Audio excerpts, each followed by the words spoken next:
नमस्कार। फिर से आपका स्वागत है मेरे इस YouTube चैनल पीसीबी कॉर्नर पर। तो हम लोग बात कर रहे हैं नीट पर चर्चा। ठीक है, 2 महीने बाद, लगभग 2 महीने बाद 5 मई को जो है हमारा नीट का एग्जाम है। तो इसी सिलसिले में मैं आपके सामने जो है पिछले 3 दिनों से नीट पर चर्चा पर जो है वीडियो मैं आपके सामने लेके आ रहा हूं। किस तरीके से आपको इसके ऊपर मेहनत करनी है, किस तरीके से आपकी लास्ट 2 महीने में स्ट्रेटेजी रहेगी, आपकी मेंटलिटी जो है कि यार 2 महीने ही बचे हैं, कुछ नहीं होगा, कुछ फिर भी थोड़ा बहुत भी अगर कुछ हो पॉसिबिलिटी, तो मैं वहां पर जो है उस चीजों को मैं आपके सामने लेके आया हूं। ठीक है, पिछले वाले नीट पर चर्चा पार्ट 3 में मैं जो है आपके सामने लेके आया हूं फिजिक्स को कैसे हैंडल किया जा सकता है, कैसे मेन टॉपिक जो है फिजिक्स से वो हम कर सकते हैं। ठीक है, आज जो है बात चलेगी केमिस्ट्री की।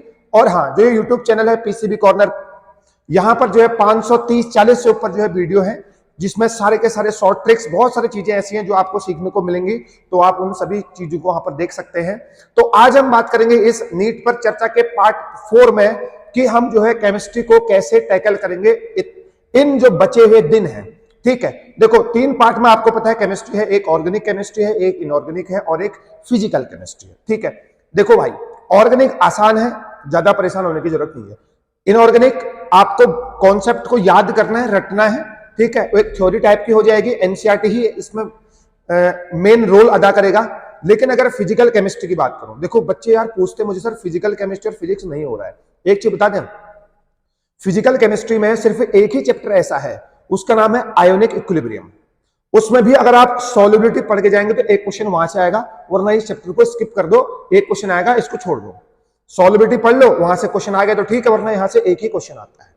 ठीक है, तो जो आपका फिजिकल केमिस्ट्री है, ये जो फिजिकल केमिस्ट्री है, देखो मोल कॉन्सेप्ट है और सॉल्यूशन एक दूसरे रिलेटेड है, आधे आधे चैप्टर। तो उसके बाद स्ट्रक्चर ऑफ एटम है, तो फिजिक्स का चैप्टर भी है, इसमें फॉर्मुला बेस्ड क्वेश्चन आते हैं। क्वांटम थ्योरी से क्वेश्चन पक्का आएगा, या हाइड्रोजन स्पेक्ट्रम से भी एक क्वेश्चन आता है इसमें। ठीक, स्टेट्स ऑफ मैटर हट गया, फिर आता है थर्मोडायनेमिक्स। थर्मोडायनेमिक्स में first law, second law, work done, isothermal process और एडियाबैटिक प्रोसेस में आप लोग इस फॉर्मूले को याद कर लो, और उसमें अगर क्वेश्चन आ गया तो आप इसको कर लेना। ठीक है, और इंटेंसिव प्रॉपर्टी, एक्सटेंसिव प्रॉपर्टी, ये सिंपल सी चीजें हैं जिसको आपको जो है याद हो जाएंगी ये चीजें।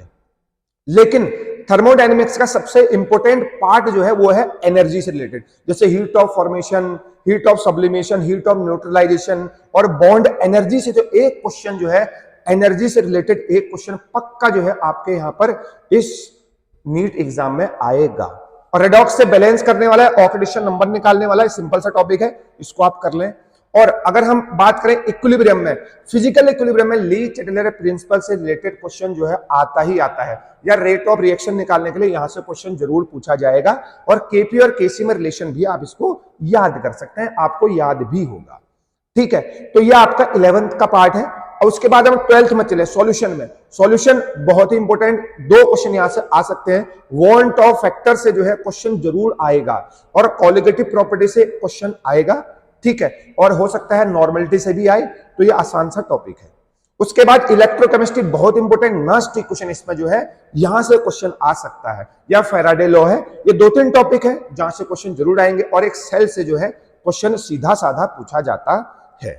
देखो, अगर आपको लग रहा है यार इस चैप्टर में इस साल टफ क्वेश्चन आया है, तो भैया और चैप्टरों से आसान क्वेश्चन आए होंगे, है नहीं? इसका मतलब ये नहीं कि केमिस्ट्री का पेपर बहुत टफ आ रहा है, ऐसा बिल्कुल नहीं है। उसके बाद आपका केमिकल काइनेटिक्स है, जो कि बहुत ही आसान टॉपिक है।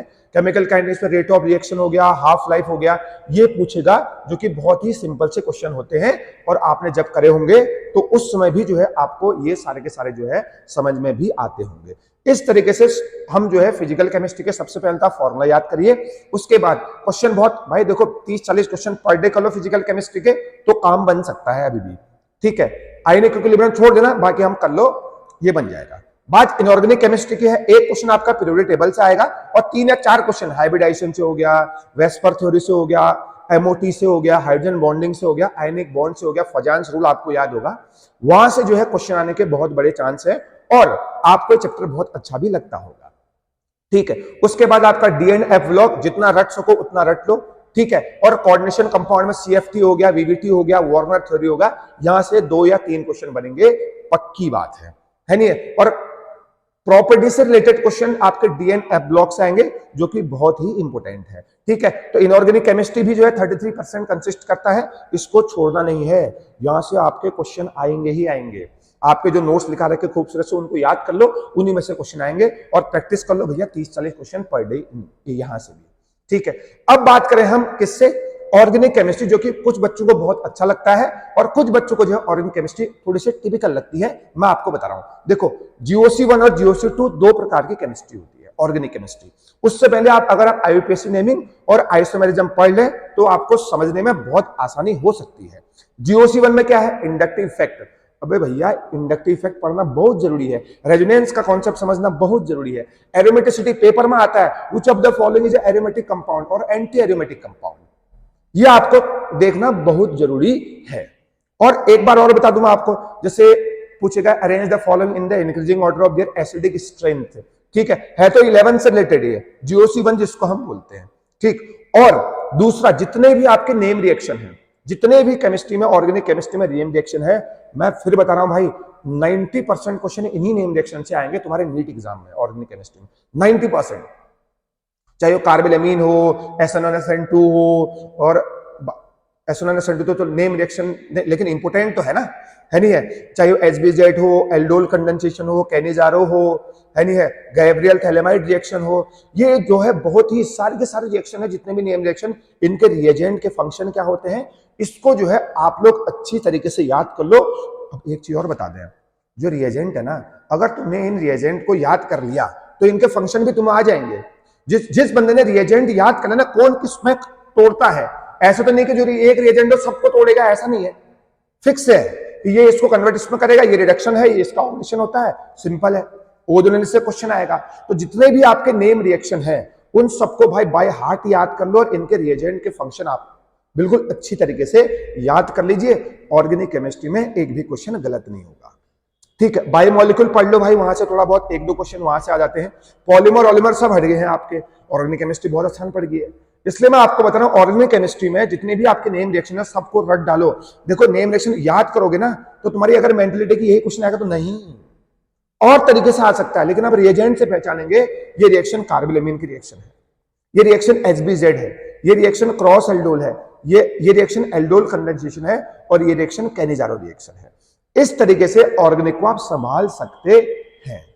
ठीक है, तो इस तरीके से केमिस्ट्री के पेपर में जितने भी आपके बचे कुछ दिन है ना भाई, जो भी चीजें आपने बाथरूम के अंदर लिखी हैं सारे रिएक्शन, और जो भी आपने स्टडी टेबल के सामने लिखी है, उन सबको याद करने का वक्त आ चुका है, क्योंकि 2 महीने का वक्त है अभी। ठीक है, 5 मई को एग्जाम है इसका।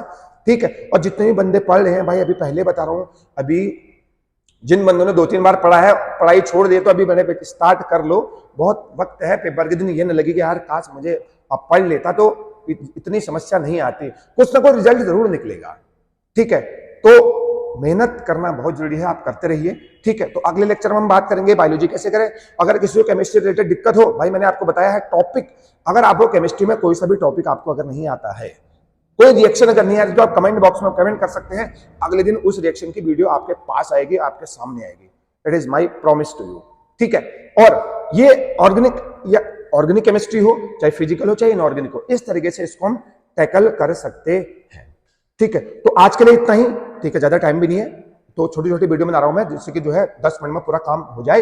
और कल हम लेके आएंगे कि जो है बायोलॉजी हम किस तरीके से पढ़ेंगे। फिर परसों से तो नीट पर चर्चा तो रोज चलेगी ना, तो परसों से हम एक एक टॉपिक लेके आएंगे, फॉर्मूला लेके आएंगे। देखो इस तरीके से ये क्वेश्चन आ रहा है, ये क्वेश्चन आ रहा है, बात समझ में आ गई, तो हम बात करते हैं। थैंक यू सो मच, मिलते हैं। और हाँ, लाइक शेयर सब्सक्राइब करना जरूर करें, भूले नहीं, है नहीं, शेयर कर दो, आपका भी भला और आपका दोस्त का भी भला होना चाहिए। Thank you so much.